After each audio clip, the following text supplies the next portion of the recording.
যারা বিমানের টিকিট বাণিজ্য নৈরাজ্যের সাথে জড়িত তাদের কেউ ছাড় পাবে না বলে জানিয়েছেন বেসামরিক বিমান পরিবহন ও পর্যটন উপদেষ্টা শেখ বশির উদ্দিন। সচিবালয়ে বিমান টিকিটের অস্বাভাবিক মূল্য বৃদ্ধি ও নৈরাজ্য নিয়ে সংবাদ সম্মেলনে বিমানের টিকিট নিয়ে নৈরাজ্য চলছে উল্লেখ করে অভিযুক্ত ট্রাভেল এজেন্সির বিরুদ্ধে আইনানুগ ব্যবস্থা নেওয়ার আশ্বাস দেন উপদেষ্টা।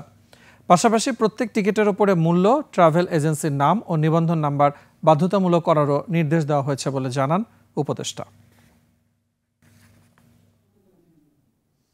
অফলাইন ট্রাভেল এজেন্ট না, অনলাইন ট্রাভেল এজেন্টেও একটা মারাত্মক দুর্বৃত্তায়ন হচ্ছে। যে জিনিসটা আমাদের দেশের টিকিট বিদেশ থেকে বিক্রি হচ্ছে, আমাদের দেশের টিকিট সৌদি আরব থেকে বিক্রি হচ্ছে, ইন্ডিয়া থেকে বিক্রি হচ্ছে, দুবাই থেকে বিক্রি হচ্ছে, এবং এই অনলাইনে এই টিকিট বিক্রি করে চাহিদা সরবরাহের যে ঘাটতি তৈরি করা হচ্ছে। এবং যেটা সচিব মহোদয় বললেন যে আমাদের নিবন্ধিত যে ট্রাভেল এজেন্ট আছে সম্ভবত 1000 অনিবন্ধিত আমাদের জানার মতে প্রায় 20,000-এর উপরে ট্রাভেল এজেন্ট আছে।